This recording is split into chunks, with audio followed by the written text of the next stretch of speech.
The winter of 1946 in New York carried a strange tension that most newspapers refused to acknowledge.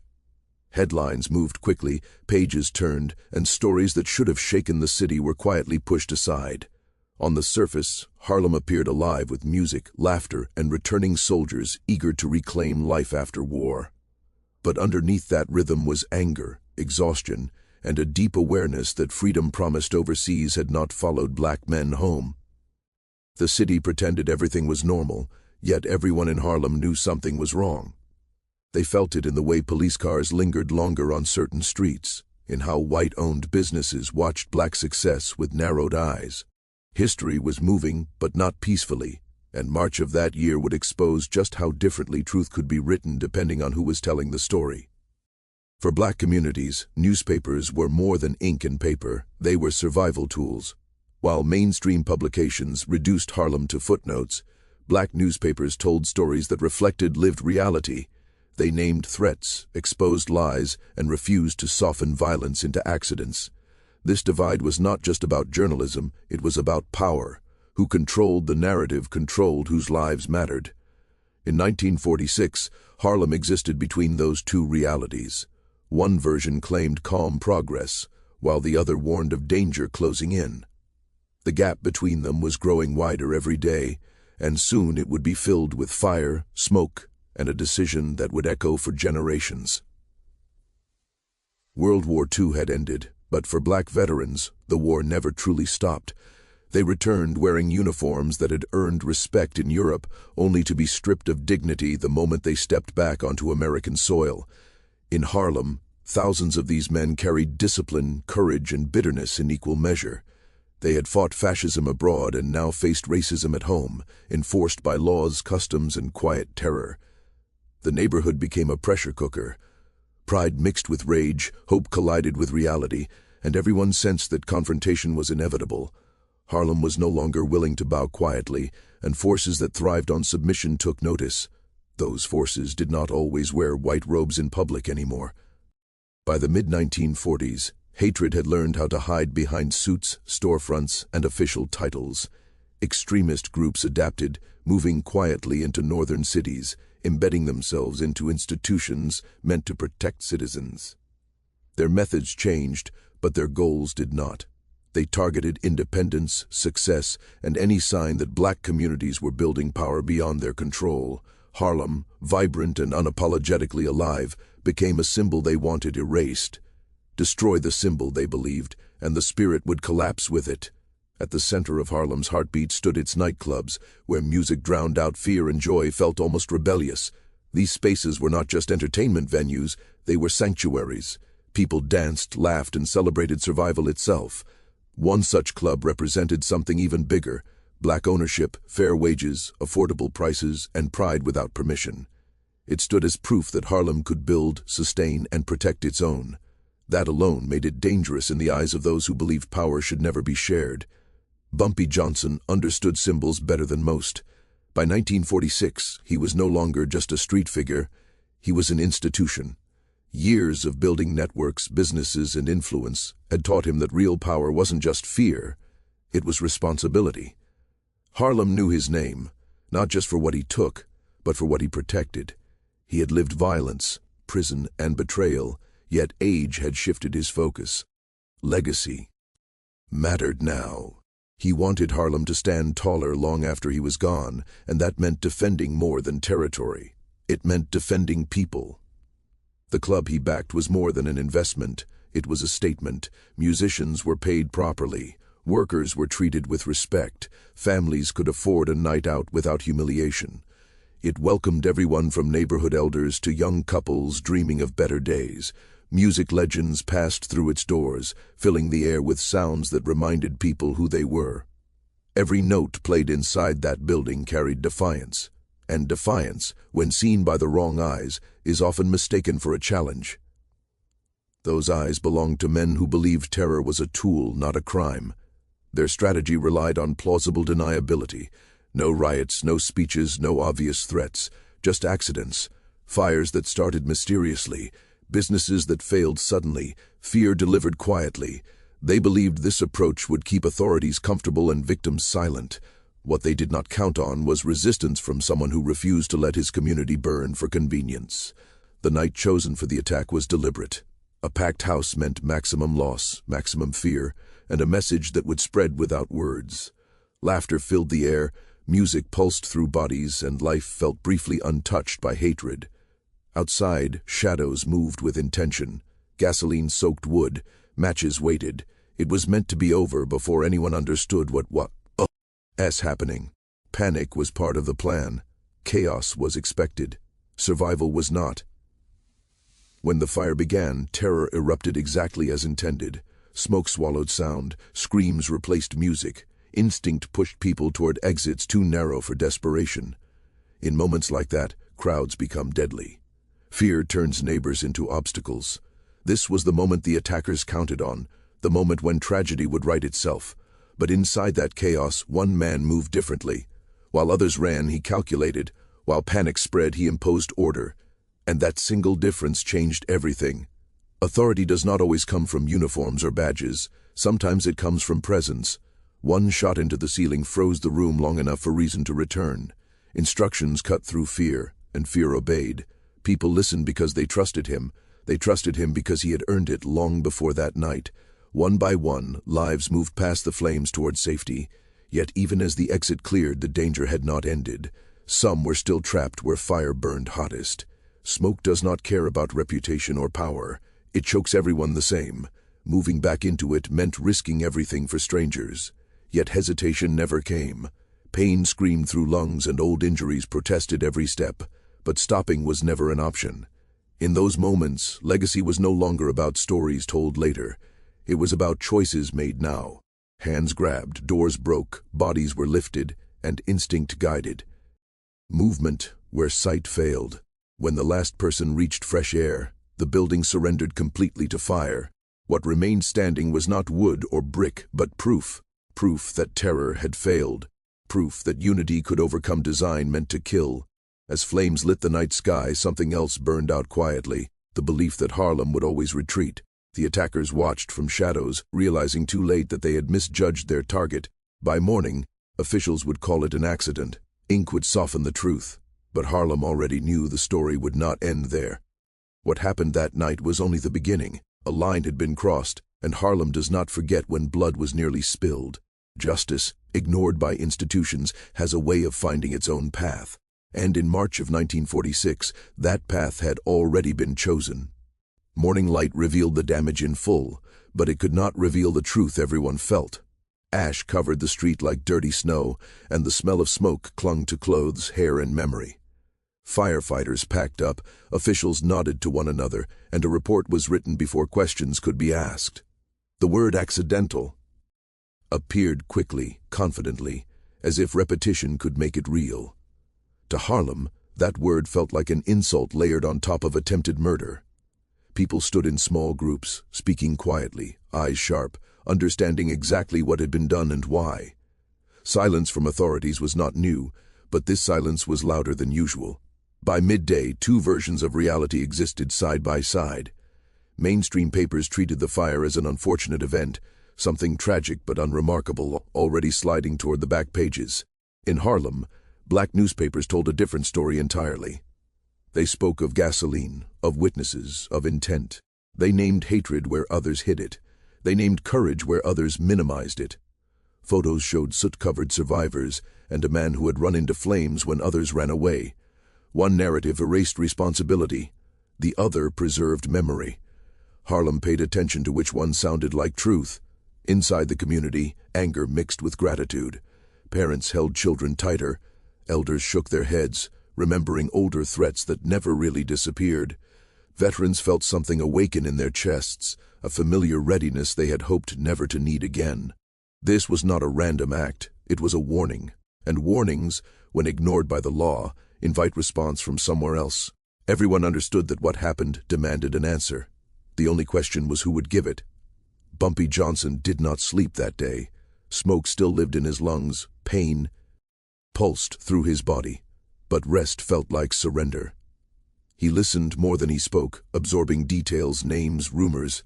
Someone had been caught running, gasoline on his hands, fear in his eyes, not a mastermind, just a tool.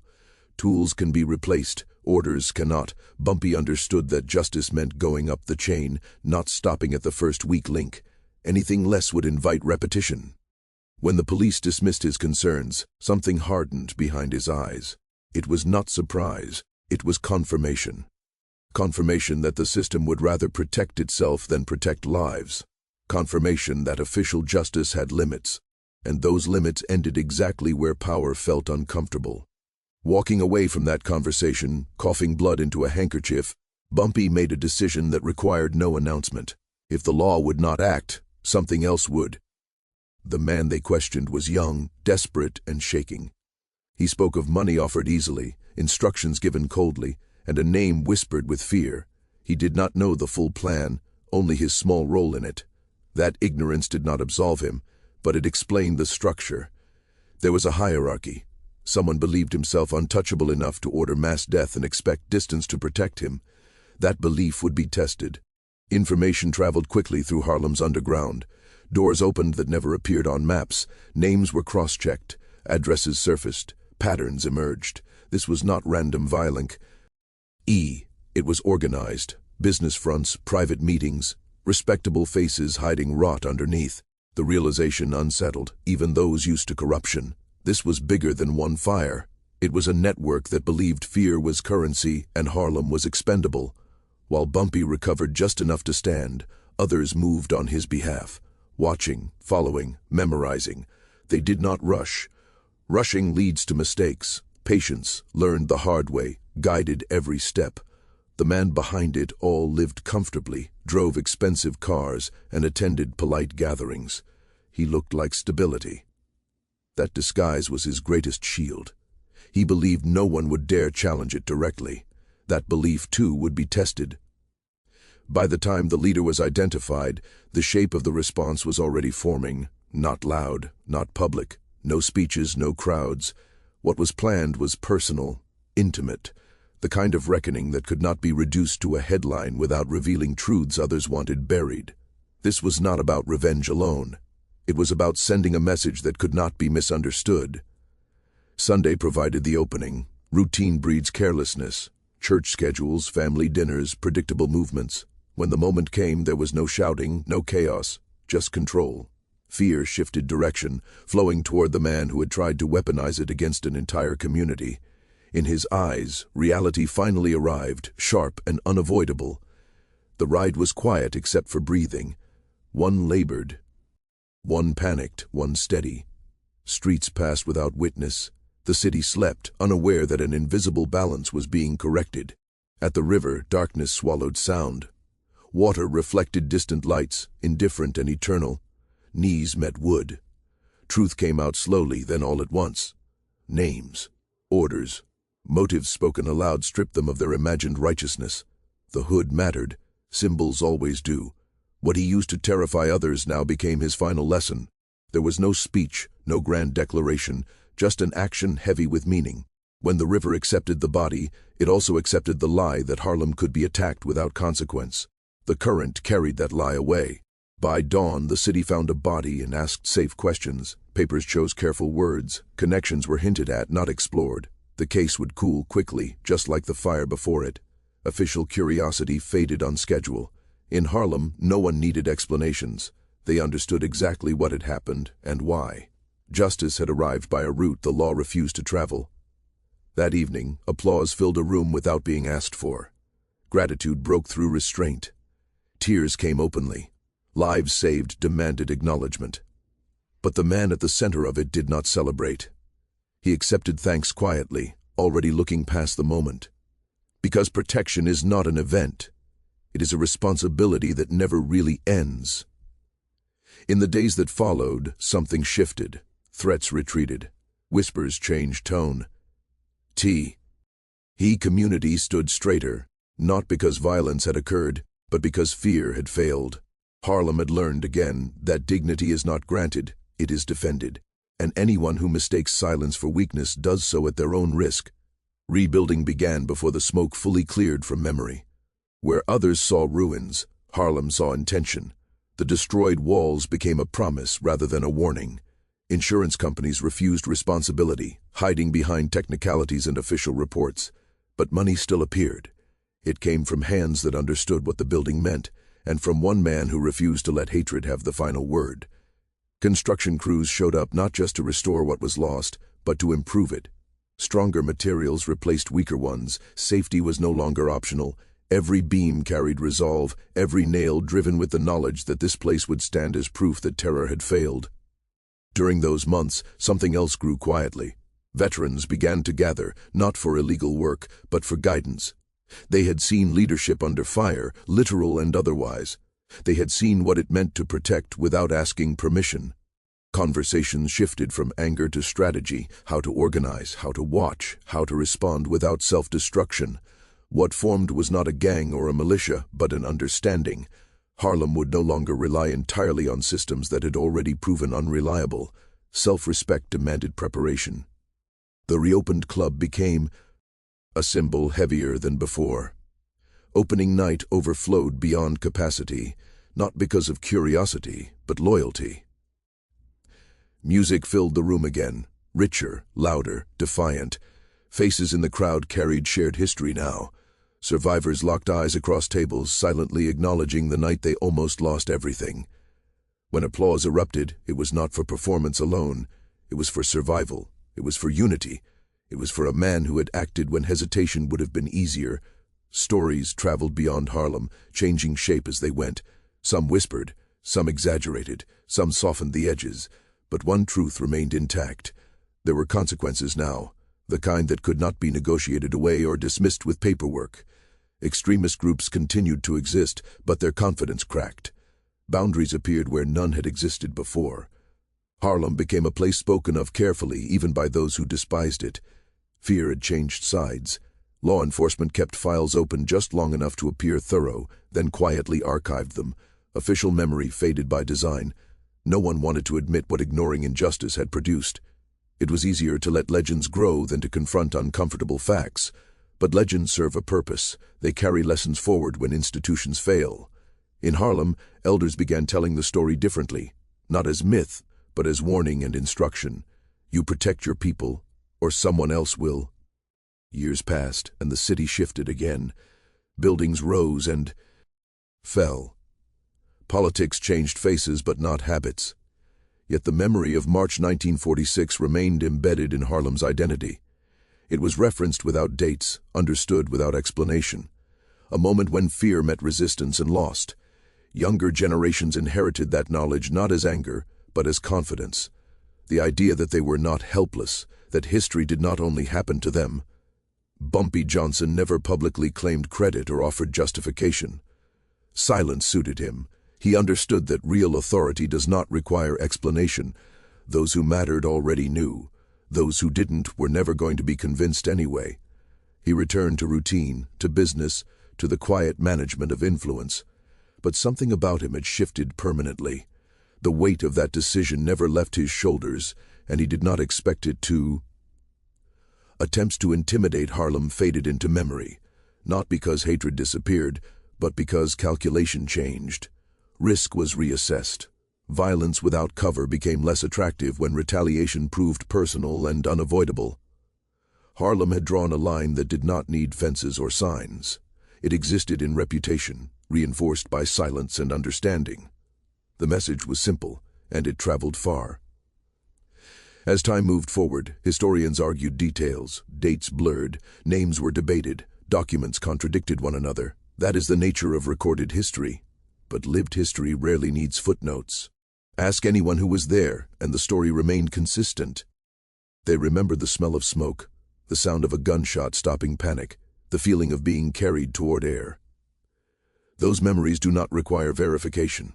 For the veterans who learned organization instead of crime, life took different paths. Some became community leaders. Some worked quietly behind the scenes. Some simply raised families with a sharper awareness of what protection really meant.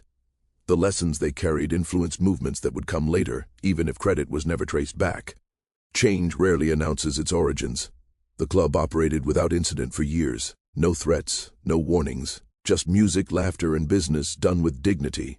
That absence of violence was itself a victory. It meant deterrence had worked. It meant fear had been neutralized, not by law, but by certainty. Everyone understood the cost of repeating that mistake.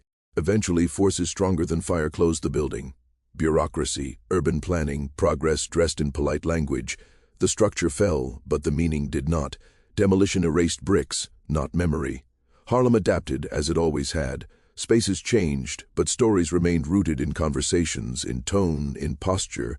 Long after the people involved were gone, the lesson endured.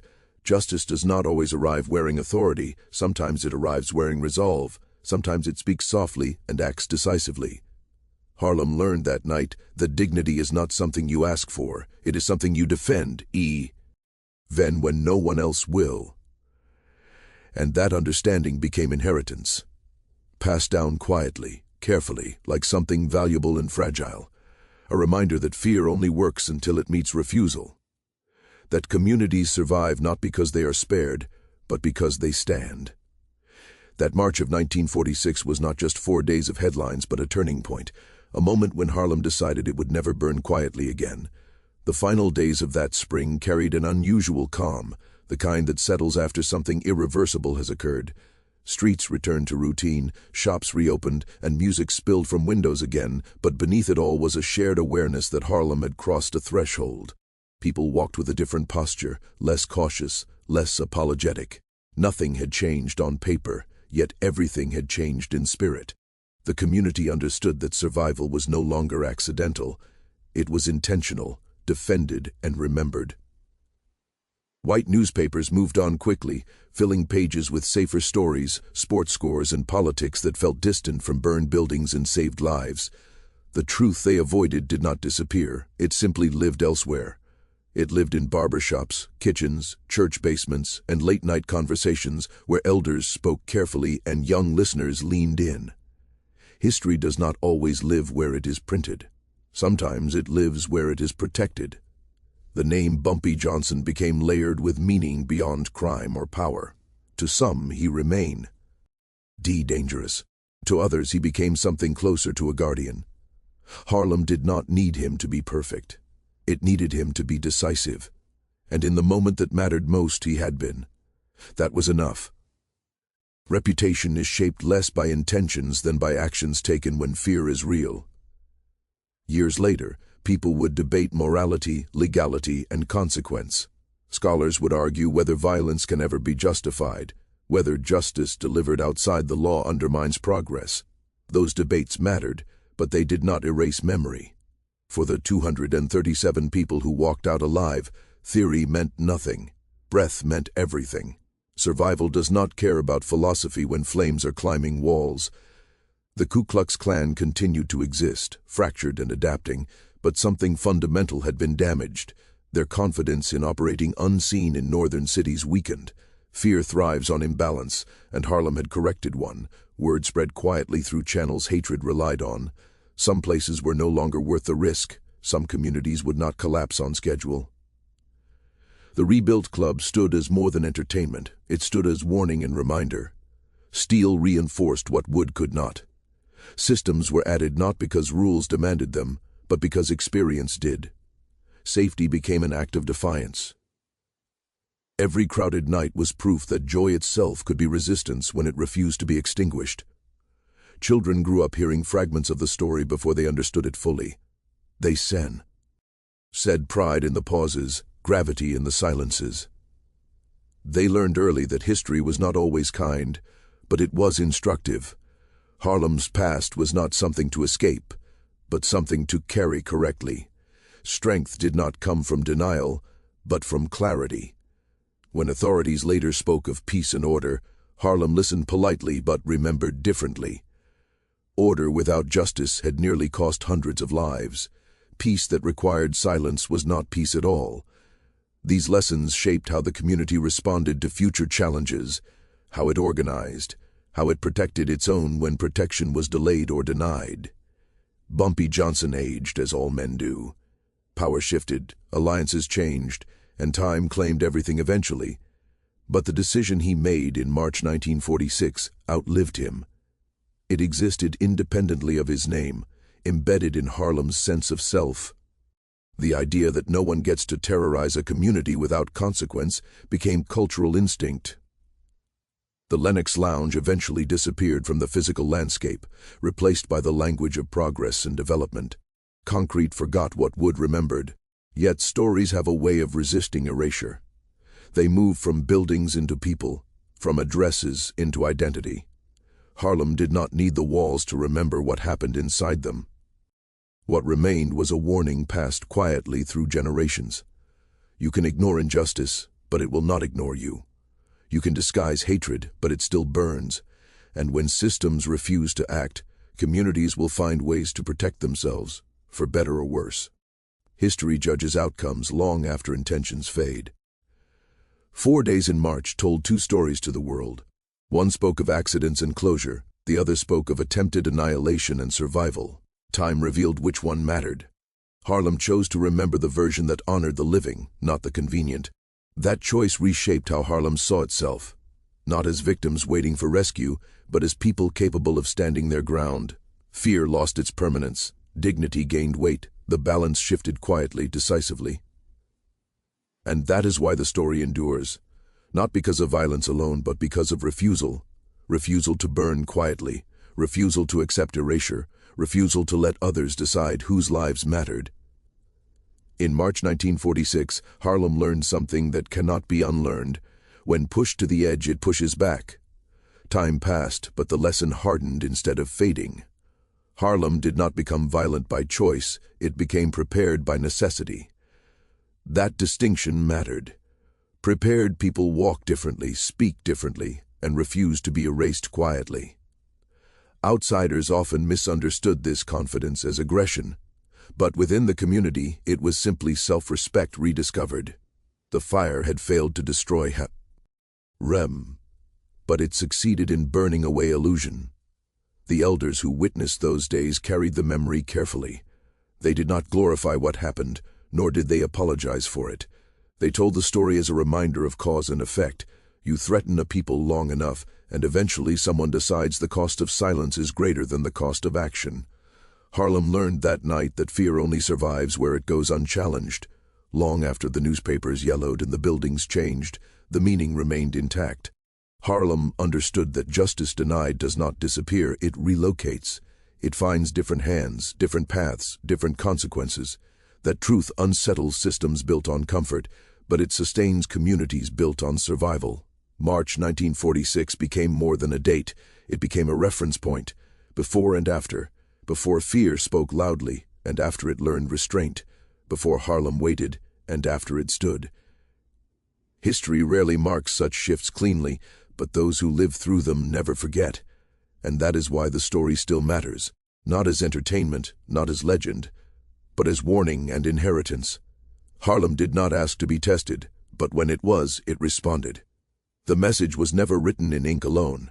It was written in resolve, in memory, and in the unspoken understanding that some lines, once crossed, change everything forever.